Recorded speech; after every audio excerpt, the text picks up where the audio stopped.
로마서를 우리가 계속 보고 있는데요. 로마서는 왜 쓰여졌는지, 바울이 무엇을 얘기하고 싶은지 우리가 그것을 알아야 돼요. 공부 잘하는 학생들은요, 책을 딱 사잖아요. 그러면 머릿말을 읽고 차례를 봐요. 순서를 봐요. 어떤 내용의 이야기를 이 저자가 하고 싶어 하나.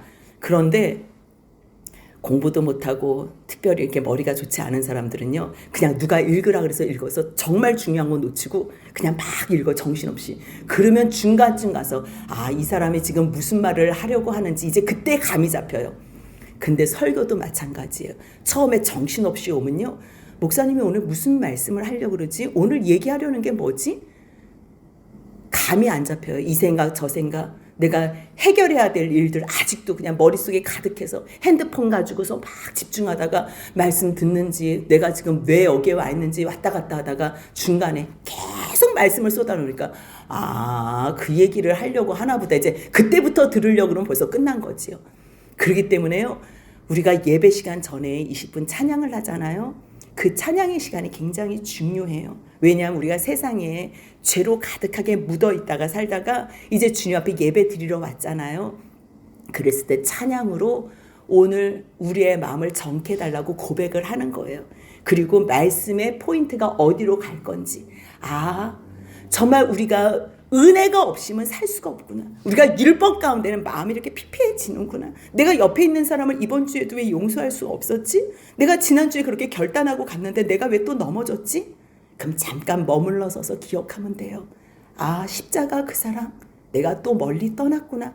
내가 목걸이는 십자가 목걸이하고 반지는 십자가하고 매일 십자가 붙잡고서 있는다고 하지만 내가 그 진정한 십자가의 사랑을 떠났구나.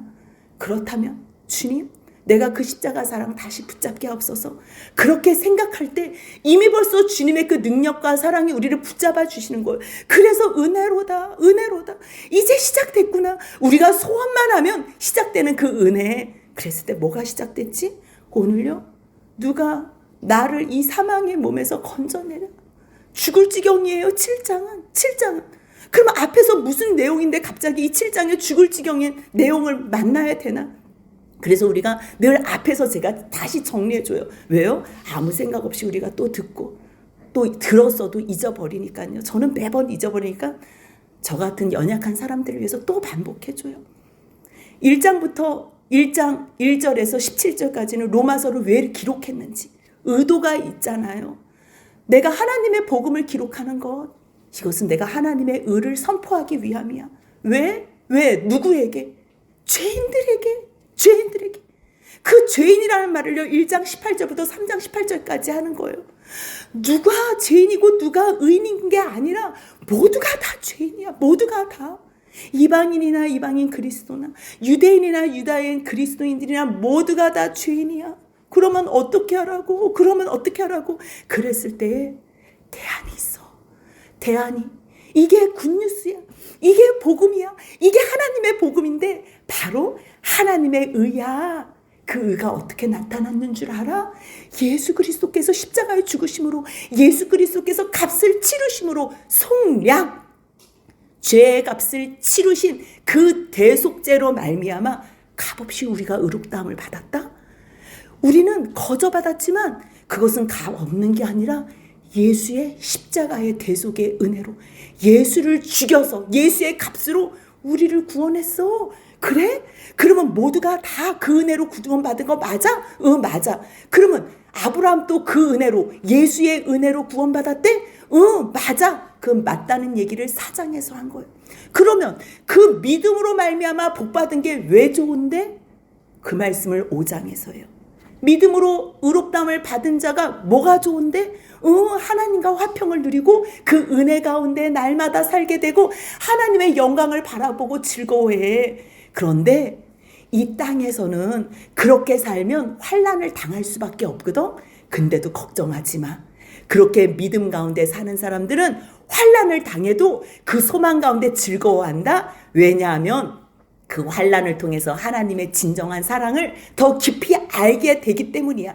그래서 5장에서는 뭘 얘기를 하냐면요, 그 소망으로 환난을 당하면서 당하는 소망으로 말미암아 깨닫게 되는 하나님의 사랑은 우리가 연약할 때, 죄인 되었을 때, 우리가 원수 되었을 때 그 하나님의 사랑이 쏟아 부어진 바 됐다는 거예요. 그래서 우리가 다시 예수 그리스도의 그 죽으심으로 말미암아 회복되고 화목해 돼서 구원까지 받았어. 그래서 우리가 날마다 하나님 안에서 즐거워하게 되고 환난이 있어도 핍박이 있어도 우리가 그 주님의 생명 안에서 우리가 왕노릇하게 돼. 그리고 우리를 의인으로 불러주신 그 주님 앞에서 의인처럼 정말 의인으로 살게 된다. 그래서 우리가 지금부터 영원히 영생함에 있어 이 복을 받는 거야. 그런데 이 설명을 하다가 무슨 이야기를 하냐면 예수님께서 우리가 죄 지었잖아. 그 죄 때문에 자신의 몸을 내어준 바 되셨어. 그래서 십자가에 죽으셨다. 그리고 우리를 다시 의롭다 하시기 위해서 그분이 부활하시고 하나님께서 예수를 의롭다 하시며 그 안에서 우리도 의롭다고 여겨주셨어.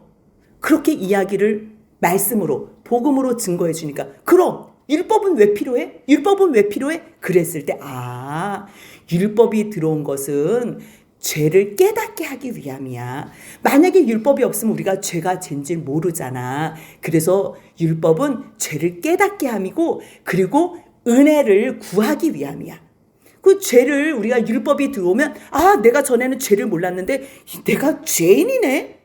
그래서 주님의 은혜를 구하라고. 그래서 율법이 들어온 거야.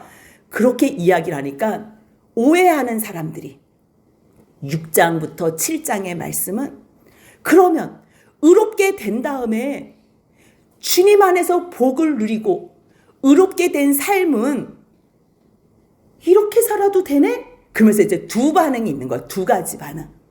의롭게 된 자의 삶의 두 반응은요.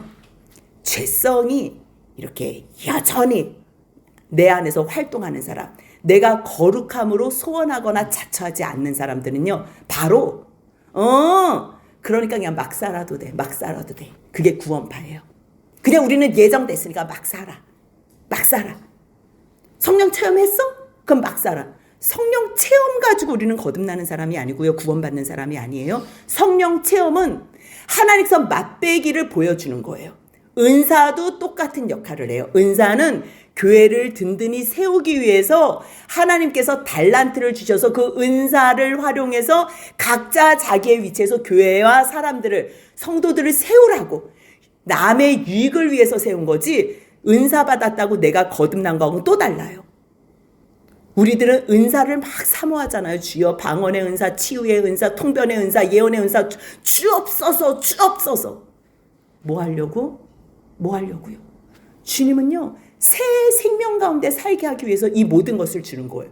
근데 새 생명은 아니고 내 자랑만 해. 내 자랑만 해. 아주 내 자랑하게 바빠. 그리고서 하나님 앞에서 은혜 받았다 그러니까 내 죄성이 그대로 유지되기 때문에 그냥 막 살아도 돼. 이런 부류가 있고요. 또 한 부류는 그래도 우리가 주님의 은혜를 받았는데 살아야지. 근데 왜 나는 율법 지킬 수가 없지? 나는 왜 죄 가운데 여전히 있지? 이렇게 생각하는 두 부류가 있어요. 주님의 복음 앞에 주님께서 내가 너희들을 의롭다고 칭해준 다음에 우리 막 살자 하는 사람에게 6장은 뭐라고 얘기하냐면요. 막 살 수 있니? 우리가 죄가 더한 곳에 은혜가 더한다 그래서 우리가 은혜를 더하게 하려고 죄에 거할 수 있어? 그럴 수 없어. 죄에 대하여 우리가 죽었는데 어찌 죽은 그곳에서 살 수 있니? 하나님께서 우리를 구원하신 목적은 새 생명 가운데서 행하게 하려 함이야. 새 생명 가운데서. 그렇기 때문에 막 살면 안 돼? 안 돼. 그럼 이제 또 고민하는 사람들이 있지요. 아니 근데 나는 왜 여전히 죄 가운데 살지요? 난 이 모양으로는 난 빨리 거듭나야 되는데 난 어떻게 하지요? 그 거듭남은 하나님의 가장 좋은 때에 주님께서 너를 거듭나게 할 거야. 그거는 주님한테 맡겨. 오늘 너는 믿음 가운데에 감사와 기쁨 가운데에 그 말씀이 이미 벌써 실행됐다는 것을 너가 오늘 마음에 품고 살아. 그것을 무엇으로 밝혀주냐면요. 세례의 원리와 드림의 원리를 통해서 설명해 주는 거예요. 그 말씀이 6장이에요. 세례 받았지? 너 입으로 고백했잖아. 고백했으면 너는 이미 세례 받을 때 예수와 함께 죽고 예수와 함께 살아난 거야. 너희가 세례 받은 거는 예수와 연합된 거기 때문에 너희 행실이 비록 죄 가운데 있는 것 같아도 너가 때로는 죄를 짓는 것 같이 보여도 그거 가지고 염려하지 마. 너는 이미 벌써 죄에 대해서 죽었어. 그래서 세례의 원리 가지고 죽고 사는 말씀을, 복음의 말씀을 해준 거예요. 그렇다면 하나님, 나는 세례를 받고서도 죽었다고 하고 또 살았다고도 하는데 난 왜 여전히 이 모양인지 모르겠어요 하는 그리스도인들, 정말 주님의 은혜 가운데서 살고자 하는 사람들, 소원하는 사람들은요, 이제 방법을 가르쳐 주는 거예요. 너가 전에는 불의의 무기로 너를 들였지, 너의 몸을 죄 짓는 데에, 그냥 여기에 그냥 하나님이 뭐 다 용서해 주셨는데 뭐 그냥 죄 지어도 돼 하면서 너가 자발적으로 너 몸을 죄 무기에 들였잖아. 불의의 자리에 너를 들였지. 근데 이제 그거 하지 마. 거기에 가지 마. 가지 않는 거는 할 수 있잖아. 그리고 너를 하나님께서 예수 그리스도를 다시 살리신 그 하나님 앞에서 너가 하나님 앞에 드리는 것처럼 살아. 그 드리는 것처럼 사는 게 그것이 바로 의의 무기로 드리는 거예요. 그렇다면 지금 예배 시간인데 집에서 누워서 텔레비전을 보는 게 하나님 앞에 드리는 시간일까요? 예배 가운데 나와서 주님 앞에서 이 현장 가운데서 주님을 찬양하고 말씀 듣고 기도하는 이 자리에 있는 게 주님께 드리는 자리일까요? 이거는 너무 뻔한 거잖아요. 주님께 드린다는 것이요, 똑같은 시간에서 내가 둘 중에 하나를 선택할 때에 어떻게 무엇에 어떠한 자리에 나를 가게 하나.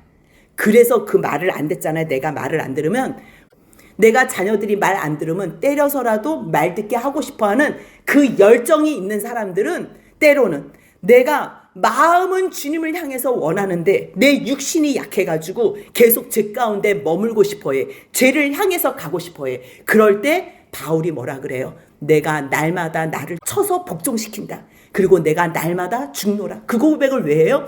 바울도요, 이 죄성이 날마다 올라오는 거예요. 그게 물론 성화가 되면서 얕아지고 없어지고 하지만요, 처음에 육신을 가진 사람이 아무리 주님께서 의롭다 여겨주시고 주님께서 자녀 삼아 주셨다 그래도요, 죄 짓는 거는 그게 한 번에 끝나지 않아요. 첫 번째로 영적으로 거듭이 나지요. 그러면 생각이 바뀌어요. 혼적인 생각이 바뀌어서 나의 세상적인 방법이 이제는 하나님의 말씀 앞에 재조명이 돼요. 그리고서 그 생각과 마음에 우리가 계속 묵상하고 내가 이렇게 해야지 주님 도와주세요 할 때 그 다음에 내 행위가 따라오게 돼요. 몸이. 그때 처음부터 우리가 거듭났다 해서 180도 바뀐다? 절대 그런 거 없어요. 그렇기 때문에 날마다 하나님 앞에 옳고 그른 것, 하나님 앞에서 죄의 자리인가 아니면 하나님께서 이것을 기뻐하시는 의의 자리인가, 거기에 내가 나를 들어드리는 것, 들음의 원리를 통해서 바울은 걱정하지 마. 너가 세례받고 주님 앞에 온전함으로 날마다 이렇게 너를 쳐서 복종시키면서 드린다면 이미 벌써 너는 지금 내 안에 거하는 거야. 이제 6장까지 그 얘기를 했는데 오늘 7장에서는 그렇게 얘기해도 잘 못 알아듣는 사람들을 위해서 혼인관계의 원리를 통해서 율법에 죽고 은혜에 산다는 얘기를 하는 거예요. 혼인관계의 원리를 통해서 뭐라 그래요? 너희가 지금 율법 아래에 있니? 은혜 아래에 있니? 이거를 묻는 거예요. 법이 있을 때 법 아는 자들, 세상에는 다 법 좋아하는 사람들이니까 한번 내가 법을 비유해서 한번 얘기해 볼게. 법은 사람이 살아있는 동안에만 적용된다. 내가 뭘 잘못해도 내가 죽으면 법은 죽은 사람한테 가해할 수 없어. 적용될 수 없어. 이제 이 얘기를 하는 거예요. 그래서 7장에서도 잘 알아들을 수 있도록 남편과 아내가 있어. 근데 이 남편은 율법을 얘기하는 남편이야. 물론 이 남편은 자기도 온전해. 그리고 아내를 자기 수준대로 끌어올리려고 여보, 오늘 당신 나 직장 나갔을 때도 혼자 있을 때 당신은 이러한 것들을 해야 돼. 반드시 해야 돼. 그러면 아내는요, 남편이 너무 좋으니까 그 앞에서 네, 잘 명심할게요. 그러는데 이게 하루 이틀이지. 하다 지치고요. 처음에는 사랑해서 했지만 그 다음에는 이게 한계가 있는 거예요. 이제 남편이 여보 이래도 무서운 거예요. 무슨 뭐 또 목록을 줘가지고 또 하라 그럴까. 사랑은 하는데 무서운 거예요. 그러니까 이거를 지킬 수 없는 것을 보고서 이 여자도 두 반응이 일어나요. 그냥 나 못 지키는데 막 가자. 그냥 나 할 수 없다 그러고 그냥 막 가보자. 이런 사람이 있는가 하면요. 이 남편이 나한테 실망하면 안 되지. 그래, 나는 이 위치를 꼭 지키기 위해서 그러면 해야 돼. 근데 할 수는 없네. 그러면 했다고 하자. 이제 했다고 하자가 되는 거예요. 그걸 외식이라 그래요. 위선이라 그래요. 이게 하나님의 은혜, 복음을 들은 사람들이 그 복음과 은혜와 사랑을 알지 못하면요. 이 두 가지 반응이 있는 거예요. 율법을 줬어. 근데 이 율법은 정말 수준 높은 율법이거든요. 근데 율법이 무서운 거야. 잠깐 이거 지켜야 되는 거야? 이 남편 지키라 그러네? 이 남편. 근데요. 2절 같이 있습니다. 남편 있는 여인이 그 남편 생전에는 법으로 그에게 매인바 되나 만일 그 남편이 죽으면 남편의 법에서 벗어났느니라. 예. 여보 오늘도 이거 매뉴얼대로 꼭 하세요. 네. 근데 그 남편이 죽었네요. 이거보다 더 기쁜 소식이 어디 있어요? 근데 죽고서 은혜의 남편이 온 거예요. 은혜의 남편. 이 은혜의 남편은요. 전에 살던 그 남편하고 똑같아요. 거룩하고 흠이 없고 인자하고 온유하고 그런데 율법 그렇게 말해가지고 내가 지키지 못해서 경기가 있었는데 이번에 이 남편은요. 여보 내가 다 할게. 여보 내가 다 해놨어. 이따 그냥 밥만 먹기만 하면 돼. 뭐 다른 거 할 필요 없어. 내가 설거지도 다 해놨고 내가 갔다 와서 설거지도 또 할게요. 그냥 당신은 푹 쉬기만 하세요. 내가 당신을 위해서 또 우리 자녀를 위해서 내가 오늘 열심히 죽으라고 돈 벌어올게요. 그냥 당신은 푹 쉬세요. 이 얘기를 하니까 어떤 이모티콘이 기억이 나요. 연애하는 이제 한 커플이에요. 얘기를 하는데 자기야 자기는 이렇게만 해. 그러면서 빈둥빈둥 놀고 막 뒷굴르는 이렇게 이모티콘을 보냈어요. 그리고 나는 이렇게 할게. 봤더니요 열심히 막 일하고 막 짐 지고요 막 요리하고요 이런 이모티콘을 막 보냈어요. 거기에 다 나타난 거예요. 지금 주님이요 우리에게 그런 사랑을 보여주시는 거예요. 똑같은 그분이 이제 율법 내가 다 했어. 당신이 해야 될 설거지, 청소, 이불 빨래 모든 것 다 내가 했어. 그러니 당신은 푹 쉬어.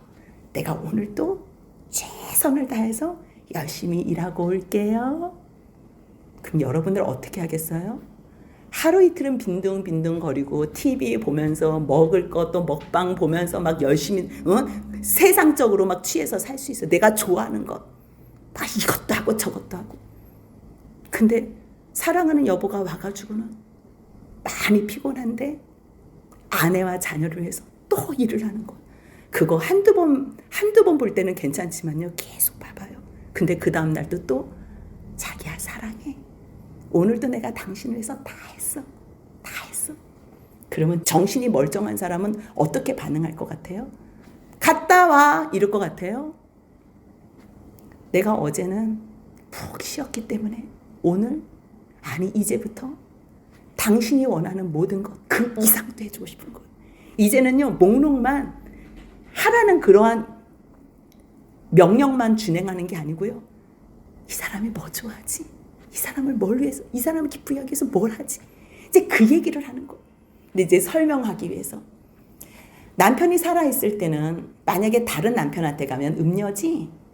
근데 만약에 남편이 죽으면 그 법에서 자유롭게 되는 거야. 다른 남편한테 가도 죽은 다음에 가면 그 여자는 음녀가 아니야.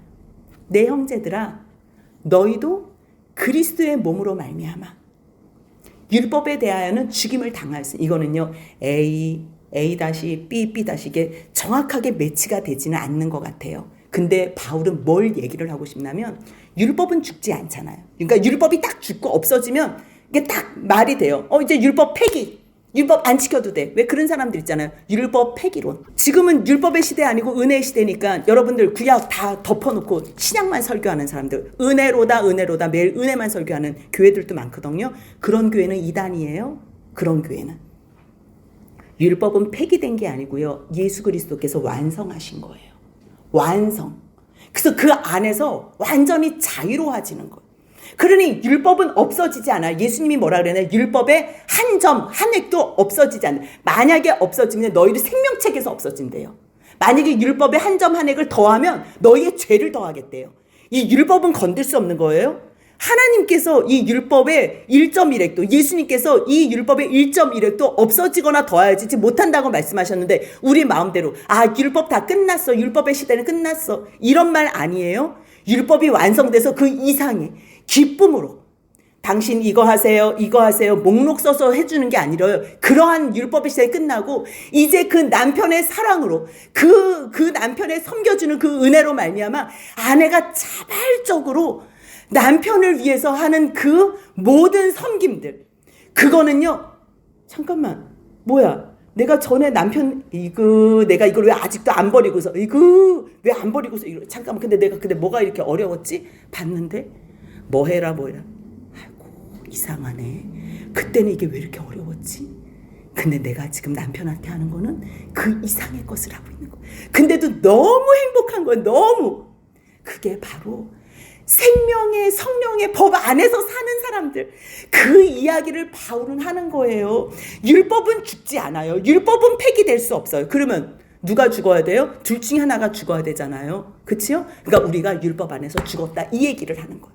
그리스도의 몸이 대신 율법에 대해서 죽임을 당했잖아. 그럼 우리가 예수 안에서 죽었지? 그럼 나도 죽은 거야. 왜 나도 죽었어? 죽은 자 가운데서 살아나신 이계가 가서 우리가 하나님을 위하여 열매를 맺게 하기 위해서. 아멘? 아멘? 이것 때문에 예수님께서 그래서 죽으셨다는 이야기를 계속하는 거예요. 그러면 율법인가 은혜인가? 우리가 알아야 돼요. 우리가 정말로 하나님 안에 주님 앞 위에서 뭔가 하는데 마음이 메말라. 이제는 기쁘지도 않아. 이제 목사님이 무서워가지고 움직이게 돼. 성도들이 뭐라 그러면 어떻게 하지? 그래서 신경 쓰이게 돼. 성도들과 목사가요, 사람 때문에 무서워서 움직이는 것, 그거는 스톱해야 돼요. 잠깐 멈추셔야 돼요. 잠깐만, 내가 지금 왜 잠깐만 사람 눈치를 보지? 왜 누구 말에 신경을 쓰지? 나 주님의 은혜가 너무 좋아서 여기까지 달려왔는데 내가 지금 왜 마음이 이렇게 평안함이 없지? 그럴 때요, 잠깐 멈춰서 다시 십자가의 은혜를 집중하시면 돼요. 십자가의 은혜. 그 십자가의 은혜가 다시 나를 회복시키고요, 다시 내 안의 영을 부흥시키는 거예요. 우리가 육신에 있을 때는요, 죄의 정욕이 올라와. 근데 결국 나는 사망을 위하여 열매를 맺었네. 나에게 남은 거 하나도 없네. 그러니까 바울이 얘기하는 거예요. 6절 같이 있습니다. 이제는 우리가 얽어매었던 것에 대하여 죽었으므로 율법에서 벗어났으니 이러므로 우리가 영의 새로운 것으로 섬길 것이요 율법 조문에 묵은 것으로 아니할지라. 아멘. 이제 율법의 남편이 죽은 거예요. 그러니까 내가 죽나 둘 중에 하나가 죽어야 되는데 율법은 안 죽잖아요. 영원히 천국까지 가거든요. 그 율법은. 그렇기 때문에 내가 죽어야 돼. 내가 누구 안에서 죽었지요? 예수 안에서 죽은 거예요. 그러니까 나 없다 된 거예요. 그러면 나는 지금 나 없다는데 내가 살아있네? 그럼 나는 누구 안에서 사는 거예요? 예수 안에서 사는 거예요. 예수 안에서. 예수한테 꼭 숨어서 사는 거예요.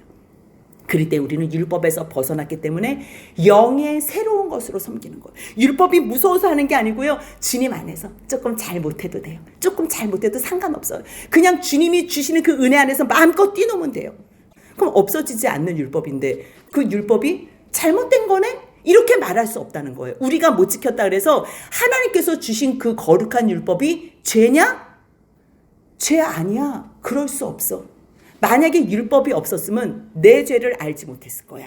만약에 율법이 탐내지 마, 그렇게 얘기 안 했으면 탐내는 게 죄라는 거 모르고 살았을 거예요. 아니 내가 탐내는 게 왜? 쟤도 탐내고 나도 탐내는데 다 탐내는데 이게 무슨 죄야? 이렇게 생각했을 텐데 10계명에서 뭘 얘기해요? 탐내지 마. 이웃의 것 탐내. 나 도둑질 안 했는데요. 나 간음 안 했는데요. 살인 안 했는데요. 근데 너 탐했잖아. 그래 여기서는 헤어날 사람이 단 한 사람도 없는 거예요. 단 한 사람도. 그렇기 때문에 주님께서 이 계명을 주시면서 이 계명으로 말미암아 너가 죄인이라는 거 깨달았지. 율법이 탐내지 말라고 말 안 했으면 너 몰랐을 텐데. 그런데 이 계명 하지 말라고 하니까 더 죄를 짓고 또 더 죄를 짓고 또 더 죄를 짓는다는 거예요. 무슨 얘기냐면요. 왜 애들한테 절대 PC방 가지 마요. 그러면 안 가면 되는데 애가 안 갈 수 있나요? 가고서 또 거짓말을 시키는 거예요. 그럼 어디 갔다 왔어요? 그럼 거기에다 또 거짓말. 이거는요. 엄마가 하지 말라고 하는 게 애를 바르게 키우려고 하는데 이거는 애를 더 죄짓게 만드는 게 된다는 거예요. 율법이 나쁜 거냐 물어봤을 때 율법이 없으면 죄에 대해서 개념이 없어. 그럼 죄가 없는 거야. 죄가 죽은 거야. 죄가 없어서 죽은 게 아니라 죄의 개념을 상실했다는 얘기예요. 그런데 율법은 반드시 있어야 돼요. 내가 전에는 율법을 깨닫지 못했을 때는 죄 짓고서 살아봐도 나 정도는 돼야지. 나만큼 착한 사람 있어? 이러면서 내가 막 살아났다는 거예요. 근데 율법이 딱 내 앞에 드리워진 다음에는 내가 말로는 하는데 정말 하나님의 계명, 그 한 개도 할 수 없는 나의 존재를 깨닫게 돼요. 이제 그때부터 나는 죽었다는 거예요. 죄는 살아나고. 그래서 생명에 이르게 할 그 계명이 도리어 내게 사망에 이르게 됐네? 나를 사망으로 이르게 했네? 그러면 그거는 어떻게? 나쁜 건데 사망에 이르겠는데. 잠깐만, 죄가 기회를 타서 내가 이거 숨기려고 외식하고 위선하고 하니까 그 나를 속이고서 그걸로 결국 더 계명을 또 어기고 또 어겨서 그것으로 나를 죽였네? 그러면 율법이 죄냐? 그 말씀이 7절부터 13절까지. 율법은 거룩하고 계명도 거룩하고 의롭고 선해. 그렇다고 그러면 선한 것이 내게 사망이 되었느냐? 아니다. 그러면 율법이 죄냐? 이게 반전이에요. 반전. 율법은 선해. 우리가 죄인이라는 거를 한 개부터 10개까지 의로울 수 없는 죄인이라는 걸 가르쳐줘요. 그러면 우리는 어떻게 해? 그러면 죄 만들어낸 이 율법이 그럼 이거 없애버려야지. 그럼 이게 선하냐? 율법은 선해. 계명도 거룩하고 다 의롭고 선해. 그런데 그 선한 게 그럼 나를 죽여? 어떤 사람들 그래 나 어차피 못하니까 나 지옥 갈래. 나 지옥 갈래. 나 그냥 지옥 보내주마. 이런 사람도 있잖아요. 그거 지옥 가고 싶어서 하는 얘기가 아니고요. 나 그렇게 살 수 없어. 나 좀 살려줘요. 그 소리예요. 그렇다면 주님께서 얘기하는 거예요. 그 선한 율법이 내게 사망이 되었느냐? 나를 사망 선고하게 하는 율법으로 끝나냐? 아니다. 아니다. 오직 죄가 죄로 드러나기 위하여. 죄가 죄로 드러나기 위하여. 죄를 드러내기 위하여. 나를, 그 선한 그것이 나를 죽게 만들었다는 거예요. 너 죄인이니까 죽어야 돼. 이걸로. 그 계명으로 말하면 나는 죄로 심히 죄되게. 전에는 세상에서 살면 저 사람보다 낫다고 내가 의인인 줄 안다니까요. 의롭다고 착각해요. 아니라는 거예요. 우리가 말씀을 알면 알수록 더욱더 내가 죄인 중에 길수라는 걸 고백하는 거예요. 그러면 어떻게 되냐면요. 율법은 신령한 줄 알거냐. 이제부터 이제 그렇게 다 선고를 했는데 14절부터는 그러면 구원받은 사람들은 이중적인 갈등을 하는 거예요. 근데 나는 왜 이 모양이야? 나는 왜 이 모양이야? 율법은 신령해요. 근데 나는 육신에 속해서 죄 아래 팔린 거예요. 이 육신을 아담의 후예로 태어났기 때문에 우리는 육신이 있는 동안에는 죄가 늘 머물러 있는 거예요. 그러니까 내가 지금 나는 지금 주님 위해서 살고 싶은데 나 지금 뭐 하는 거야? 이게 이제 15절부터 이제 눈물이 나는 거야. 나 뭐 하는 거야? 내가 행하는 건 나 지금 뭐 하는지 나 모르겠어. 자기가 하는 걸 왜 몰라요? 그건 내가 근데 모른다고. 아니, 난 정말 이렇게 나는 술 안 먹고 싶거든? 나는 담배, 도박, 나는 이상한데, 나 이상한 거 보고 싶지 않아. 나 왜 그냥 자꾸만 이게 왜 자꾸 손이 가고 도리어 미워하는 것들을 나 행하고 있어. 나 미쳤나봐, 이거예요. 19절 보니까요. 내가 원하는 바 선은 행하지 않고, 나 정말 그렇게 살고 싶지 않은데, 나 원하지 않는 바, 나 악을 행하고 있어. 나 왜 이러지? 그 자체가요. 16절 같이 있습니다. 만일 내가 원하지 아니하는 그것을 행하면 내가 이로써 율법이 선한 것을 시인하니. 나 왜 그러지? 그거는 뭐예요? 율법이 맞다는 걸 내가 인정하는 거잖아요. 그 얘기를 하는 거예요. 율법이 맞다는 걸 인정하는 거니까 내가 틀렸습니다. 그러니까 나 틀린 거 이제 나 아니라고 얘기하고 싶은 거야. 나 미워 이런 거야. 나 미워. 그랬을 때 자기 부인이 가능해요. 나 너무 좋은데? 나 이거 죄 짓는 거 아직 나 너무 좋은데? 이 사람은요 자기 부인 못해요. 죄 못 끊어요. 근데 내가 날마다 울면서 나 이거 왜 못 끊지 이제 시작된 거예요. 은혜는 이미 벌써 시작됐고요. 걱정하지 마세요. 여러분들이 빨리 끝내고 싶은 거지요. 이 시간을 견뎌야지 남들을 기다릴 수 있어요. 남들을 기다려줄 수 있는 거예요. 만약에 여러분들 한 방에 되죠. 그럼 못 끊고 뭐 못하는 사람들은 저거는 아니에요. 우리 이 시간이 또 엎어지고 또 일어나고 또 일어났을 때 주님의 은혜가 아니면 성령의 도우심이 아니면 저희 할 수 없으다 그렇게 고백할 때 주님께서 그래 내가 오늘 너 붙잡아 줄게. 오늘은 할 수 있다. 그랬을 때 하면요. 이건 할렐루야 소리가 나고 은혜입니다. 이제 이 고백을 하게 되는 거예요. 그래서 나와 내 육신을 분리시켜요. 이거는 죄에 대해서 애통하지 않는 사람들한테 적용되지 않는 말이에요. 죄를 좋아하는 사람은 7장 읽지 마세요. 7장은 하나님의 말씀을 순종하고서 율법대로 살고 싶어서 막 몸부림치는 사람들이 읽어야지 이것은 제대로 해석이 돼요. 그리고 주님 앞에서 거듭남의 은혜를 누리는 사람들이 죄에 대해서 애통할 수 있지.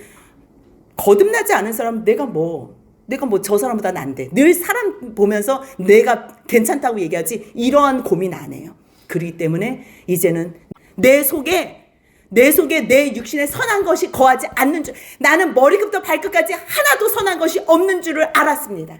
이거를 고백하는데 그게 다 된 거예요. 그거 고백하잖아요. 그럼 그 다음부터 주님이 하세요. 그래서 제가 레위기 13장 13절을 거기는 나병 환자에 대해서 얘기를 하는데 전신이 다 나병이 걸리고 뭐 요만큼이 깨끗해도 그 사람은 나병이래요. 그리고 다 깨끗하고 여기만 나병이 걸려도 나병이래요. 근데요 13절에는 뭐라고 써있냐면 머리부터 발끝까지 온몸이 전신이 다 나병에 걸렸으면 그는 정하대요. 깨끗하대요. 이거에 나병 환자를 위해서 썼겠어요? 우리를 죄를 나병에 비유를 해요. 왜냐하면 나병은 처음에 자기가 병이 들렸는지 모르고 코가 떨어져 나가고 팔이 떨어져 나가도 아픈 걸 모르다가 죽어요. 그래서 나병 환자들은 내가 아픈 고통이 뭔지를 느낄 수 있게 해달라고 그게 가장 소원이래요. 마찬가지예요. 주님 안에 있는 사람들은 내가 죄가 뭔지 깨닫는 게 그게 가장 복이에요.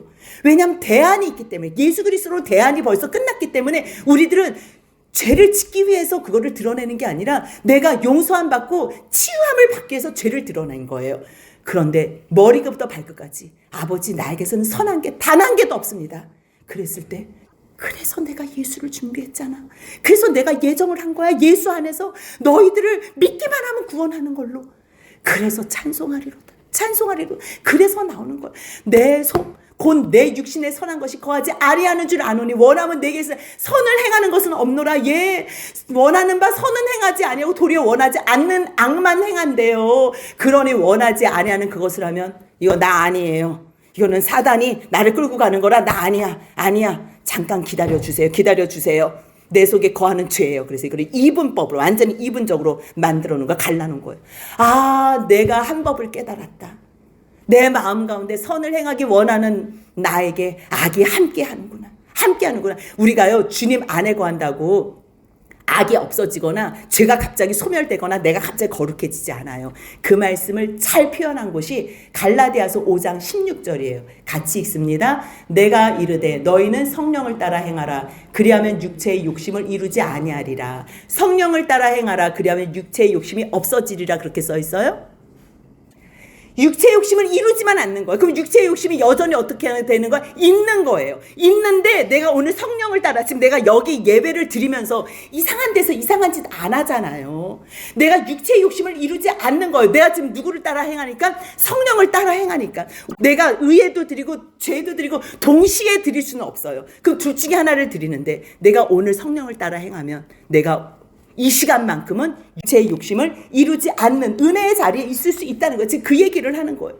그렇기 때문에 내가 한 법을 깨달았다는 거 뭐예요? 21절 같이 있습니다. 그러므로 내가 한 법을 깨달았노니 곧 선을 행하기 원하는 나에게 악이 함께 있는 것이로다. 내 속사람은 하나님의 법을 즐거워한대요. 그런데 내 지체 속에 다른 한 법이 내 마음과 싸워가지고 내를 막 죄의 법으로 막 나를 사로잡아 간대요. 그러니 고통 가운데 나는 곤고한 사람이로다. 이 사망의 몸에서 누가 나를 건져내랴. 그랬을 때 할렐루야. 25절 같이 있습니다. 우리 주 예수 그리스도로 말미암아 하나님께 감사리로다. 그런즉 내 자신이 마음으로는 하나님의 법을, 육신으로는 제 법을 섬기노라. 이걸로 끝나면 안 돼요. 7장은 반드시 8장 1절 2절과 같이 가야 돼요. 같이 있습니다. 그러므로 이제 그리스도 예수 안에 있는 자에게는 결코 정죄함이 없나니 이는 그리스도 예수 안에 있는 생명의 성령의 법이 죄와 사망의 법에서 너를 해방하였습니다. 아멘, 아멘, 아멘. 여러분들 의롭게 됐다고 주님께서 정해 주셨는데 두려우세요? 주님이 의롭게 여겨주시니까 은혜가 크다고 막 살겠어요? 아니면 막 살지는 않지만 내가 왜 여전히 죄 가운데 있나? 고통 가운데 계세요? 걱정하지 마세요. 여러분들이 소원하셨으면 세례를 통해서, 여러분들이 드려지는 그 의의 병기를 통해서, 또한 혼인관계의 이러한 원리를 통해서 율법에 죽고 은혜에 사는 복된 인생이 되실 거예요. 오직 예수로만 붙잡고 가는 저와 여러분들 복된 삶이 되시길 주님의 이름으로 축복합니다. 아멘.